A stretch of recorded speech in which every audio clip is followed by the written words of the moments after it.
Ganz egal, welches 3D-Modell du baust, ob Szenen, Levels, Gegenstände, Fahrzeuge oder 3D-Charaktere, alles wird mit Farben und Texturen besser.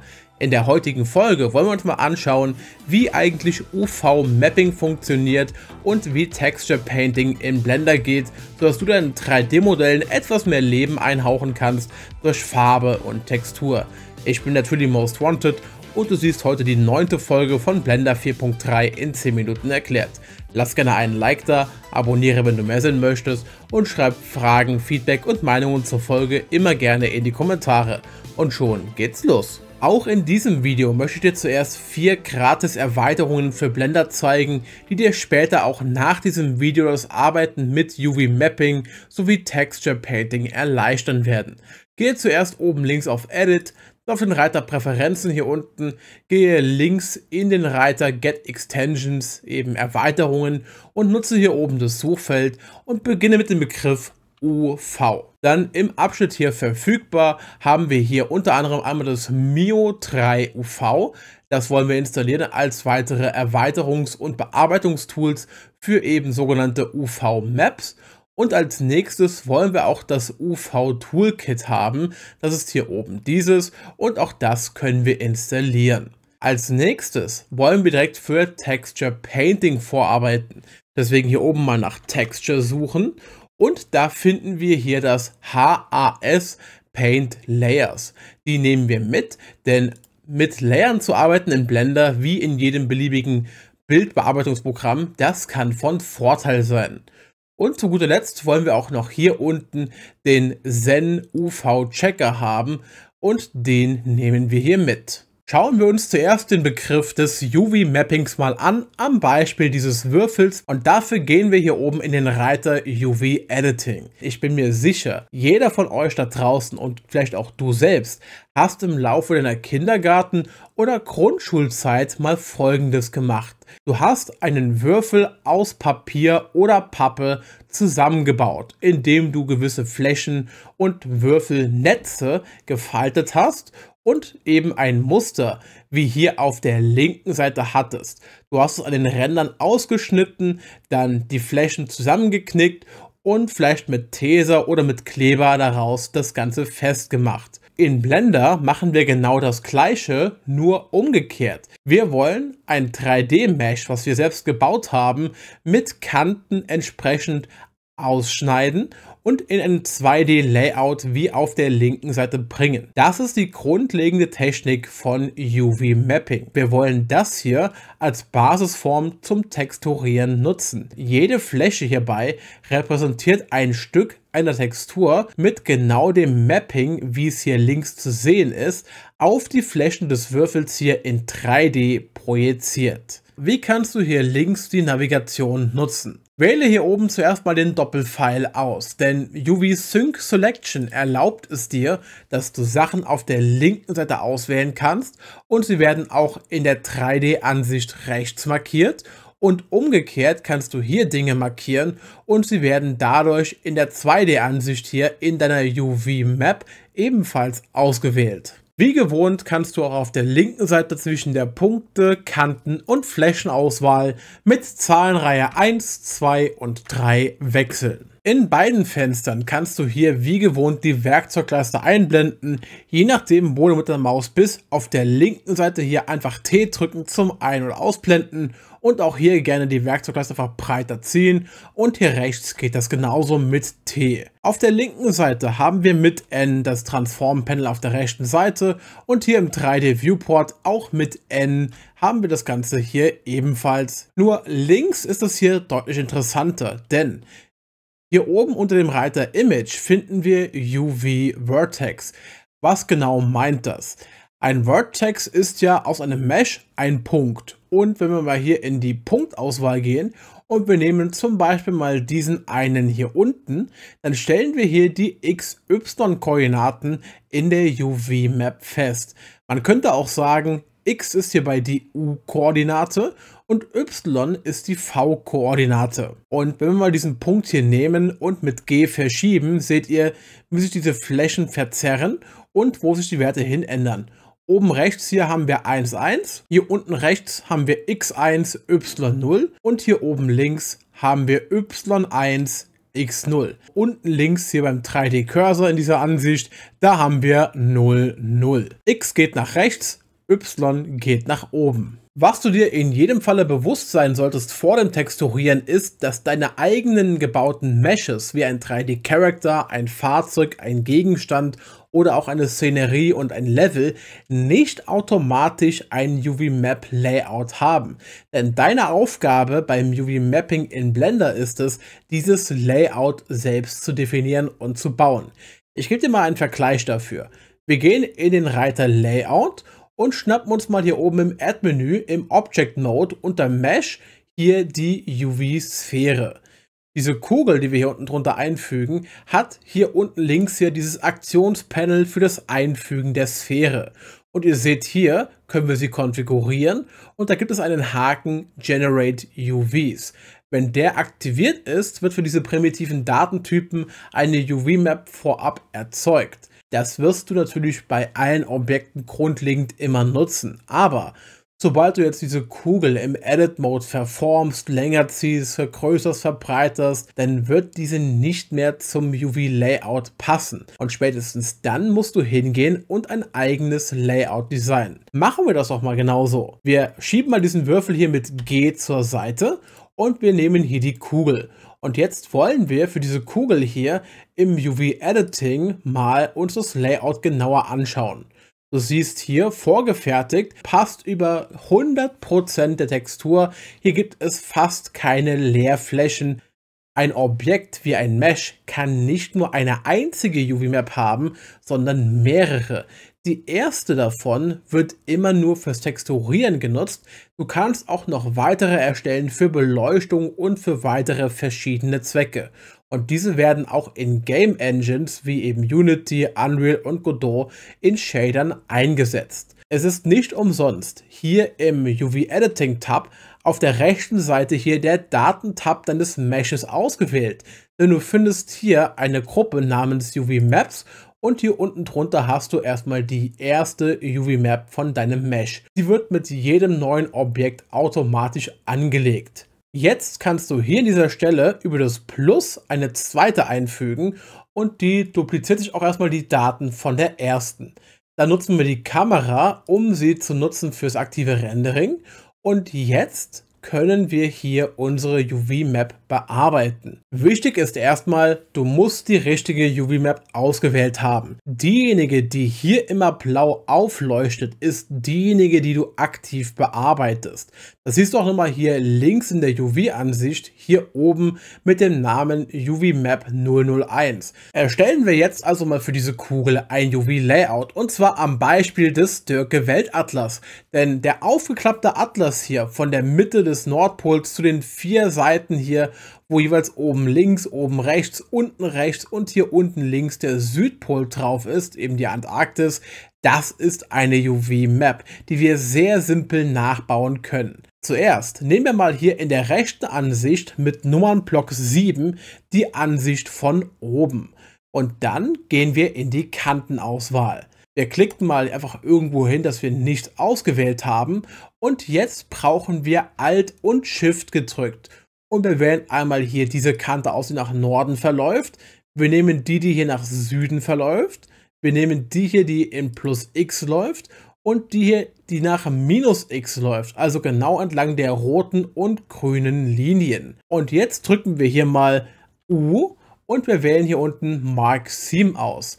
Mit Mark Seam bestimmen wir Schnittkanten für ein Mesh. Das heißt, wenn wir hier das Ganze in eine UV-Map umwandeln würden, wo würden wir an dem Mesh zerschneiden, um einzelne UV-Inseln zu erhalten? Wir drücken einmal A zum Auswählen von allem, gehen hier oben in das UV oder eben in das U-Menü und wählen hier Unwrap. Und zwar winkelbasiert. Unsere Sphäre, unsere Kugel, wandelt sich jetzt hier links in der UV-Map in 4 gleich große Blätter um. Das können wir konfigurieren, indem wir hier unten Margin einstellen, eben Abstand zueinander und von den Rändern entfernt. Den können wir hier erhöhen.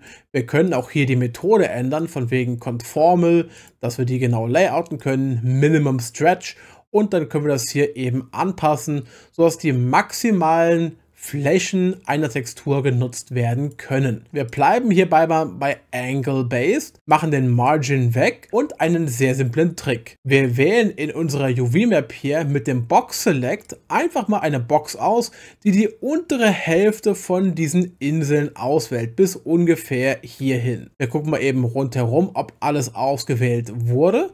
Da fehlt noch eine Fläche, diese hier, die muss mitkommen. Und wenn wir hier das alles rundherum haben, dann werden wir doch mal über das U-Menü die Seams hier entfernen und jetzt alles auswählen, nochmal U drücken fürs UV-Mapping und Unwrap, und zwar Angle Based. Und siehe da, das ist das gleiche Layout wie auf dem Cover von dem Atlas. Eine Sache, die ich dir in jedem Falle empfehlen kann: probier dich aus und erstell verschiedene UV-Maps für ein Mesh, was du gebaut hast. Zum Beispiel einen 3D-Character. Wie schaffst du es, Arme, Beine, Schuhe, Hose, Oberteil, Gesicht, Ohren und Haare in einem einzigen UV-Layout unterzubringen? Dafür brauchst du mehrere UV-Inseln, deswegen nutz hier rechts das Feature, füg eine weitere Map hinzu, trau dich, weitere Schnitte zu machen, weitere Unterteilungen, die Kanten zu markieren, alles auszuwählen und mit Unwrap zu testen, wie das eben aussehen würde in den verschiedenen Modi. Du kannst hier unten alles durchkonfigurieren, um versuchen, so viel Texturplatz wie möglich auszunutzen und so wenige Leerstellen wie möglich zu haben. Die beiden Plugins für UV Mapping, eben Mio 3 und UV Toolkit, all diese Sachen sind für dich zur Hilfe da. Falls du dich fragst, ob dein UV-Map Layout gut oder schlecht ist, kannst du das sogar mit einem Plugin prüfen. Und zwar haben wir hier beim UV Toolkit weiter unten hier einmal die Checker Map. Und eben, wir können hier einen Checker Grid in schwarz-weiß erstellen oder in farbig. Und hier unten gibt es auch Vorlagen dafür. Nehmen wir mal hier die 6. für eine Größe von 2048. Es wird eine Textur genutzt, die eben das Schachbrettmuster auf unsere Kugel bringt. Und da können wir auch mal hier unsere UV-Layouts durchwechseln und ihr seht schon, wie das Ganze hier variiert. Im UV-Editing-Tab auf der linken Seite können wir hier oben dieses Bildsymbol nutzen und eine beliebige Textur, die in unserem Projekt drin enthalten ist, hier auswählen, um zu schauen, wie diese auf unserer UV-Map aussehen würde. Das Grundlayout von einer UV-Sphäre, was Blender generiert, ist perfekt für diese quadratische Form ausgerichtet. Sowohl vertikal als horizontal gibt es da kein Problem. Wenn wir unsere eigene Form von dem Atlas nehmen, eben mit diesen 4 Seiten, dann ist es nur am Mittelpunkt hier unten in Ordnung. Und wenn wir diese Schnittkanten hochlaufen, dann wird es hier doch ein bisschen ungenauer. Ihr seht hier, das passt nicht mehr parallel oder gespiegelt nebeneinander. Da ist das Ganze etwas unschön geworden. Und bei der dritten Variante, dieser hier, sollten wir auch schauen, dass wir noch bessere Layouts finden. Denn bestenfalls richtest du deine Kanten immer entweder horizontal oder vertikal aus, sodass du perfekt quadratische Flächen bilden kannst in einer großen Texturfläche. Und wenn du mit dem Überprüfen fertig bist, kannst du einfach hier unten diese Textur wieder und das Material dazu löschen. Schauen wir uns jetzt mal Texture Painting in Blender an. Endlich Farbe in Form von Texturen auf deine Meshes drauf bekommen. Und hier hilft uns die erstellte UV-Map. Wähle das Layout aus, was du verwenden möchtest, zum Beispiel dieses hier von Blender selbst. Dann gehe links auf UV und nehme unten die Funktion Export UV Layout. Dann drücke rechts den Haken alle UVs für alle Flächen hier in der UV-Map. Dann wähle eine Bildgröße aus, zum Beispiel 2048 x 2048 und dann eben die Transparenz für die UV-Flächen. Meinetwegen hier 0,75 oder auch 1, ist völlig egal. Hauptsache in jedem Falle sichtbar. Und dann machst du Export UV Layout. Jetzt können wir diese Basis nehmen und hier oben in den Reiter Texture Paint gehen, denn hier wird gemalt und das wirklich sehr simpel. Du hast die Möglichkeit, in Blender direkt eine neue Textur hier oben mit dem Button New zu erzeugen und kannst auch hier Größen und Basisfarbe eingeben.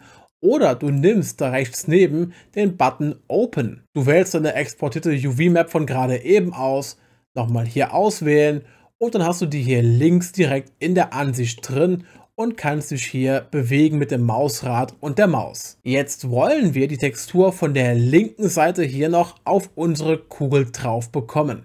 Und wie machen wir das?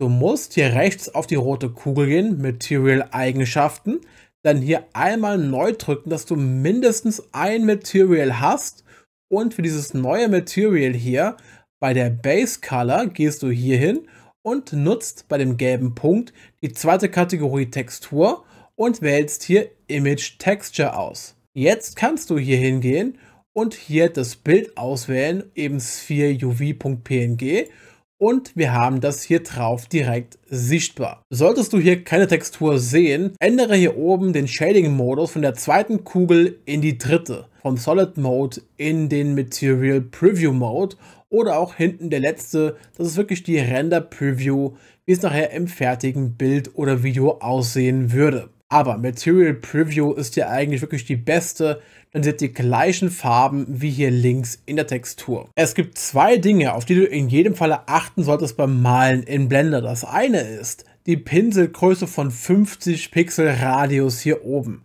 In der linken Ansicht sind 50 Pixel wirklich 50 Pixel im Verhältnis zur gesamten Texturgröße. Auf der rechten Seite hier sind 50 Pixel im Verhältnis zur Größe unseres Viewport-Rahmens hier. Das heißt, wenn wir jetzt hier rauszoomen, merkst du, der Cursor bleibt gleich groß, aber unsere Welt wird kleiner. Und wir können jetzt einfach hier die komplette Kugel auf einen Schlag mit nur einem einzigen Klick hier, zack, blau färben. Und das hätte die Auswirkung hier wie hier links. Beim Ranzoomen eben, wenn man es gleich ein bisschen näher betrachtet, machen wir es mal hier hin, siehst du, da ist es wieder punktgenau. Aber je weiter weg, desto mehr hast du hier diesen verstärkten, transparent verschwimmenden Rand. Manchmal willst du nur bestimmte Bereiche an deinem Mesh bemalen. Es gibt hier oben rechts diesen Modus für die Paint-Maskierung. Denn jetzt kannst du hier links den Cursor auswählen, eben hier mit Select Box oder in anderen Arten von Cursoren, und du wählst bestimmte Flächen deines Meshes aus, die bemalt werden dürfen. Meinetwegen jetzt nur diese hier. Und wenn du jetzt in den Brush hineingehst, kannst du hier oben malen, wie du willst. Da oben passiert nichts und nur die Flächen hier innen drin in diesem Rahmen können bemalt werden. Und dadurch hast du genaue Kontrolle, wenn du mit allem fertig bist und dir gefällt dein Bild so, wie es ist. Gehe auf der linken Seite hier oben unter Image und wähle entweder einfach Speichern aus, um die erstellte UV-Map zu überschreiben, oder mach eher Speichern als, um im gleichen Ordner ein neues Bild anzulegen, wie zum Beispiel eben Sphäre-Texture. Dann wähle hier rechts eben PNG aus, sag, dass du Rot, Grün, Blau und Alpha haben möchtest. 8 Bits pro Farbton reichen dafür. Ob du das Bild irgendwie noch komprimieren möchtest, um Speicherplatz zu sparen, und dann mache hier Speichern als Bild und die Sache ist auf deiner Platte gespeichert. Und jetzt musst du nur noch dein Blender-Projekt speichern mit STRG S und auch das ist gesichert. Du hast gerade eben gesehen, dass man Rot, Grün, Blau, Alpha speichern kann, also eben Transparenz unter anderem. Doch wie kriegen wir transparente Flächen auf unser Mesh genau drauf? Wir gehen einmal ganz kurz in den Shading-Tab, da machen wir noch eine eigene Folge drüber. Wähle deine Kugel aus und dann hier unten wähle von deinem Bild hier links den Alpha-Kanal und steck den einfach auf Alpha von dem Material drauf. Das ist schon alles. Mehr musst du nicht machen. Und du merkst bereits auf der rechten Seite, das Ganze hier wirkt jetzt so ein bisschen krisselig irgendwie. Woran liegt das? Naja, wir haben unsere UV-Map mit einer Sichtbarkeit von 0,75 gespeichert. Wenn wir jetzt hier oben die Maskierung deaktivieren, dann können wir hier in die Kugel hineinschauen. Du siehst hier innen drin die andere Seite der Kugel, weil die Textur ist ja transparent. Ziemlich cool, oder? Und damit runden wir auch die heutige Folge ab. Alles von UV-Mapping, von den Grundlagen bis Texture Painting einmal erklärt. War es wirklich so schwer? Schreib mir gerne mal deine Meinung dazu in die Kommentare. Ansonsten lass gerne einen Like, damit es dir geholfen hat. Abonniere, wenn du neu bist und mehr sehen möchtest. Und Fragen, Feedback und auch Meinungen zur Folge und zu den Themen heute gerne in die Kommentare schreiben. Ich bin sehr gespannt und sage vielen Dank fürs Zuschauen und hoffentlich bis zur nächsten Folge.